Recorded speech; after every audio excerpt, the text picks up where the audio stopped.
사랑하는 성도 여러분, 그리고 진리를 찾는 모든 분들께 주님의 이름으로 문안드립니다.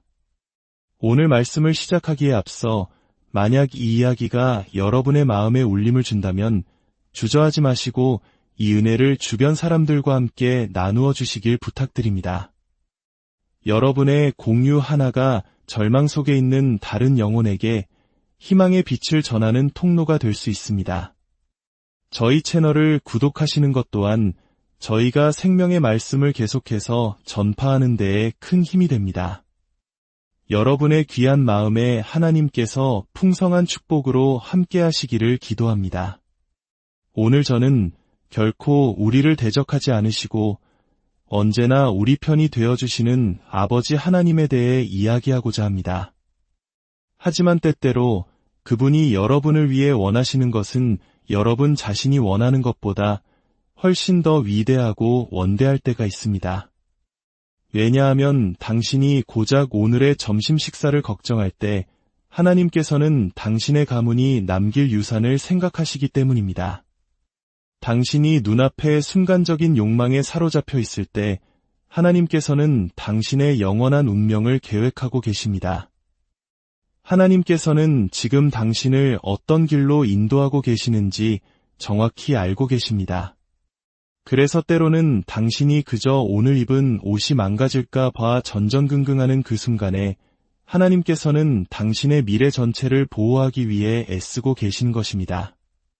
그러므로 우리가 하나님은 나를 대적하지 않으신다 라고 고백할 때 그것이 하나님께서 항상 우리의 모든 생각과 계획에 전적으로 동의하실 것이라는 의미로 착각해서는 안 됩니다. 이는 마치 제가 아들에게 자전거 헬멧을 쓰라고 할 때 그 헬멧이 신발과 어울리지 않는다는 이유로 벗는 것을 허락하지 않는 것과 같습니다. 아이의 안전이라는 더 큰 목적 앞에서는 순간의 멋이나 취향은 중요하지 않기 때문입니다. 이러한 관점은 오늘 우리가 함께 나눌 성경 말씀을 이해하는데 매우 중요합니다. 하나님께는 예레미야라는 이름의 선지자가 있었습니다. 예레미야는 남유다 왕국이 멸망하기 직전 그곳에서 사역했던 제사장이었습니다. 남유다 왕국은 왜 멸망했을까요? 바로 그들의 불순종 때문이었습니다. 저는 이 점을 분명히 짚고 넘어가고 싶습니다. 그들의 멸망은 정해진 운명이 아니라 그들의 불순종으로 인한 결과였습니다. 혹시 우리가 운명이라고 부르는 많은 일들이 사실은 과거의 선택들이 쌓인 결과라는 점을 생각해 보신 적이 있습니까? 우리는 종종 과거를 돌아보며 어쩔 수 없었어. 그냥 그렇게 된 거야. 내가 할 수 있는 건 아무것도 없었지 라고 말합니다. 하지만 예레미야서를 깊이 묵상해보면 우리가 운명이라 부르는 것이 실은 수많은 결정들의 총합임을 깨닫게 됩니다. 예레미야의 사명은 이스라엘 민족을 하나님께로 다시 돌이키는 것이었습니다. 하지만 하나님께서는 그들이 돌아오지 않을 것을 아셨기에 예레미야를 경고의 메시지를 전하는 자로 보내셨습니다. 그리고 마침내 그들이 바빌론의 포로로 끌려간 후에도 그의 사역은 계속되었습니다. 우리가 예레미야 38장 6절 말씀을 제대로 이해하기 위해서는 예레미야가 그토록 깊은 구덩이에 빠지게 되었는지 이 배경을 반드시 알아야 합니다. 표면적으로 보면 예레미야의 외침은 그가 의도했던 목적, 즉 나라를 구원하는 것을 이루지 못했습니다. 그래서 그가 실패했다고 생각하기 쉽습니다. 하지만 그는 결코 실패하지 않았습니다. 그는 하나님의 말씀을 따라 백성들에게 하나님께로 돌아와 항복하십시오라고 끊임없이 외쳤습니다. 당시의 특수한 상황 속에서 그의 메시지는 하나님께서 행하시는 일에 순응하고 바빌론에 항복하라는 것이었습니다. 하나님께서는 당신의 백성을 잠시 바빌론의 손에 넘기심으로써 그들을 단련시키고 더 위대한 미래의 목적을 위해 당신께로 다시 돌아오게 하시려는 계획을 갖고 계셨던 것입니다. 때로는 하나님께서 우리 삶에 허락하시는 고난이 우리를 그분의 뜻에 맞게 조정하기 위한 과정일 수 있습니다. 하나님께서 당신의 삶이 그분이 주신 말씀과 성취하고자 하시는 목적에서 벗어나고 있는 것을 보실 때 비록 그것이 외부의 공격처럼 느껴질지라도 어떤 사건이나 시련을 허락하실 수 있습니다. 하나님께서는 사탄의 공격마저도 당신을 당신 자신과 일치시키기 위한 도구로 사용하실 수 있는 분입니다. 생각해 보십시오.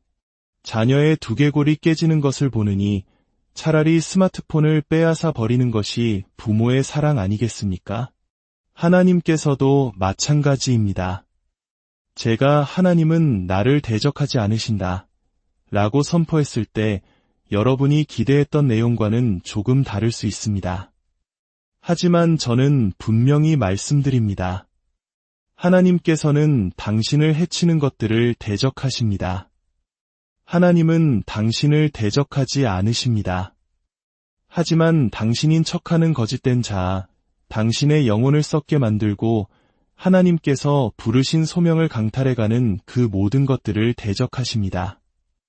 예레미야는 계속해서 왕에게 나아가 말했습니다.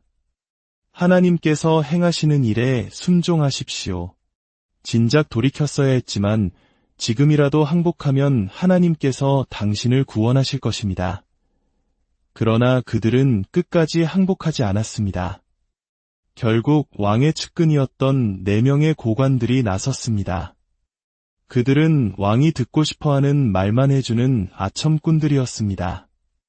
그들이 왕에게 말했습니다. 예레미야를 처리해야 합니다. 그를 옥에 가두어야 합니다. 저 자를 무릉덩이에 던져 버리시지요. 그러면 더 이상 떠들지 못할 것입니다. 그의 부정적인 말들이 백성들의 사기를 떨어뜨리고 있습니다. 하지만 예레미야는 부정적인 말을 한 것이 아니었습니다. 그는 회개를 선포했습니다. 회개란 무엇일까요? 회개란 스스로 구덩이에 빠진 것을 깨달았을 때 더 이상 삽질을 멈추는 것입니다. 아, 내가 구덩이에 빠졌구나. 이제 그만 파야겠다라고 깨닫는 것이 바로 회개입니다. 죄의 구덩이에 빠졌을 때 가장 좋은 전략은 더 이상 파지 않고 멈추는 것입니다. 오늘 이 자리에 솔직하고 연약한 모습 그대로 나아오신 분이 저뿐인지 한번 여쭙고 싶습니다.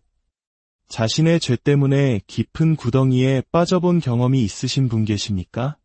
아니, 다시 묻겠습니다.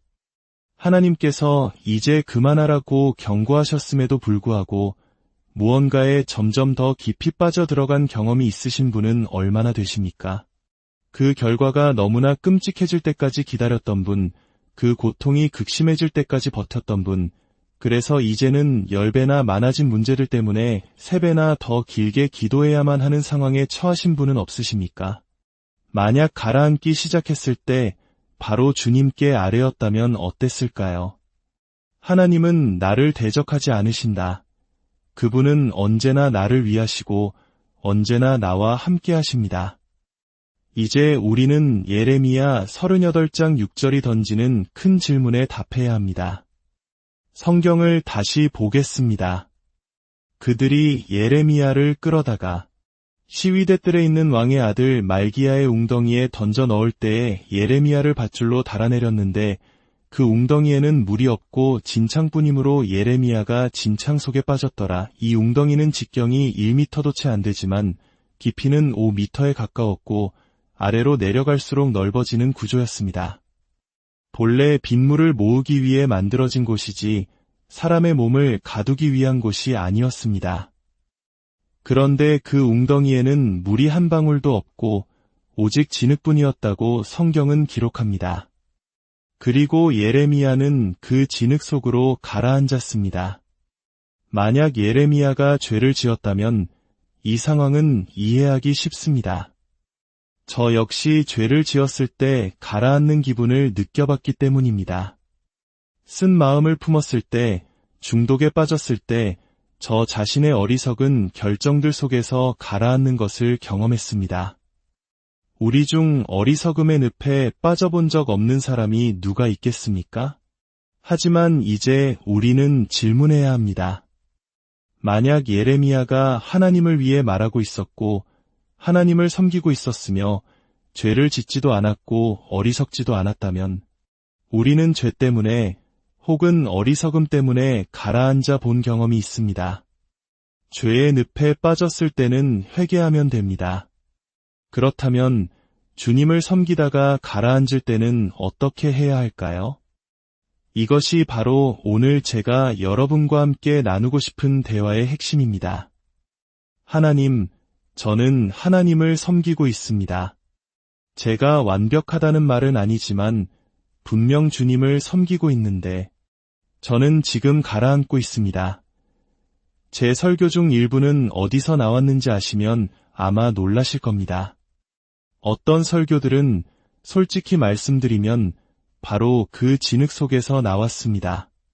제가 여러분에게 전하는 어떤 메시지들은 제가 고상해서도 거룩해서도 옳아서도 위로워서도 똑똑해서도 담대해서도 아니었습니다.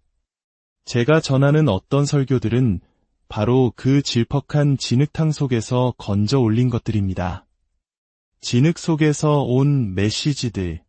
지금 제 신발은 깨끗하지만 오늘 이 자리에 오기까지 제가 걸어온 그리고 여러분이 걸어온 그 진흙탕 길을 다른 사람이 본다면 아마 깜짝 놀랄 것입니다. 우리 삶의 어떤 메시지들은 진흙 속에서 옵니다. 당신이 다른 사람을 돕는 그 지혜는 당신이 겪었던 지옥 같은 고통, 그래서 다른 사람은 결코 겪지 않기를 바라는 그 마음에서 비롯된 것일 수 있습니다. 그래서 당신은 말합니다. 내가 이 지옥을 통과했기에 당신에게 이 헬멧을 건네줄 수 있습니다. 기억나십니까? 제가 아들에게 헬멧을 씌웠을 때 아들이 화를 냈던 이야기 말입니다. 저는 아들에게 말했습니다. 이 헬멧 하나만 쓰면 되는데 굳이 지옥을 경험할 필요는 없지 않겠니? 하나님 말씀에 귀 기울이면 되는데 굳이 고통스러운 결과를 겪을 필요는 없지 않겠습니까? 진정한 만족은 다른 사람에게서 얻을 수 없다는 사실을 깨닫기 위해 굳이 수많은 사람들을 거쳐갈 필요는 없습니다. 그리스도 안에서 온전해지지 못하면 그 누구도 당신을 온전하게 만들 수 없습니다. 보십시오. 이런 깨달음은 진흙 속에서 얻는 것입니다. 지금 이 대목에서 뜨겁게 하나님을 찬양하는 사람들은 무언가를 겪어본 사람들입니다. 아직 고난의 깊이를 모르는 사람들은 잠잠할 수 있습니다. 하지만 무언가에 갇혀 있다가 마침내 한 걸음 내디뎠을 때 당신은 기뻐 뛰며 외치게 될 것입니다. 보라, 아무것도 나를 도울 수 없을 때 주께서 나를 어떻게 들어 올리셨는가. 웅덩이에는 진흙뿐이었고 하나님의 사람 예레미야가 그 진흙 속에 있었습니다. 하나님의 사람이 왜 진흙 속에 있습니까? 선지자가 왜 구덩이에 빠져 있습니까? 저는 하나님을 위해 일하면 하나님께서 모든 것을 해결해 주실 줄 알았습니다. 하나님께서 당신을 위해 싸우고 계시다면 예레미야 38장 6절은 이렇게 기록되어야 하지 않을까요? 그들이 예레미야를 잡아 웅덩이에 던져 넣으려 할 때 가브리엘 천사가 나타나 그들의 목을 움켜쥐고 말하기를 나의 기름 부음 받은 자에게 손대지 말라 하였더라. 하지만 성경은 그렇게 기록하지 않습니다. 저는 그리스도를 사랑하면서도 암과 싸우는 사람들을 만납니다. 주님을 경외하며 자녀를 양육했지만 그 자녀들이 제멋대로 엇나가는 것을 지켜보는 부모들을 만납니다. 요점은 이것입니다. 당신이 모든 것을 올바르게 해도 상황은 여전히 잘못될 수 있습니다.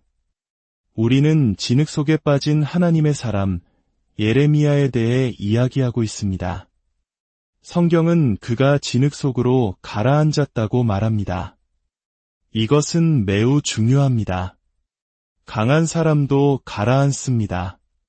사실 더 엄밀히 말하면 무게가 많이 나가는 물체일수록 더 빠르고 깊이 가라앉습니다. 영적인 세계도 마찬가지입니다. 강한 기름 부으심은 강한 공격을 의미합니다. 이제야 저는 왜 그가 가라앉았는지 알겠습니다. 그가 무언가 중요한 진리를 말하고 있었기 때문입니다. 이제야 왜 그가 공격받았는지 알겠습니다. 그가 귀한 존재였기 때문입니다. 이제야 왜 그가 공격받았는지 알겠습니다. 그에게 사명이 있었기 때문입니다. 여러분 자신의 삶에 대해서도 이 사실을 이해하고 계십니까? 하나님께 영광을 돌리려는 당신의 사명, 그리스도의 빛을 비추려는 당신의 사명, 다른 사람들의 삶의 변화를 만들려는 당신의 사명이 때로는 당신을 가라앉게 만들 수도 있다는 사실을 말입니다. 하지만 기억하십시오. 당신이 가라앉고 있는 그 진흙탕은 끝이 아닙니다. 그곳은 당신의 메시지가 잉태되는 자리이며 당신의 연약함을 통해 하나님의 강하심이 드러나는 장소입니다. 당신이 주님을 섬기다가 가라앉는다고 느낄 때 그것은 당신이 실패했다는 증거가 아니라 당신의 사명이 그만큼 중요하고 가치 있다는 증거일 수 있습니다. 사랑하는 여러분, 지금 어떤 진흙탕 속에 계십니까? 절망의 늪에서 허우적거리고 계십니까? 주님은 알고 계십니다.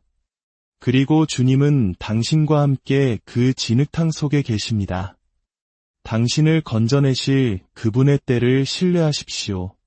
당신의 진흙탕 속 경험이 훗날 다른 영혼을 살리는 강력한 메시지가 될 것임을 믿으십시오. 아버지 하나님께서는 결코 당신을 대적하지 않으십니다. 그분은 언제나 영원히 당신 편이십니다. 주님의 크신 사랑과 위로가 오늘 여러분 모두에게 강물처럼 흐르기를 간절히 축원합니다.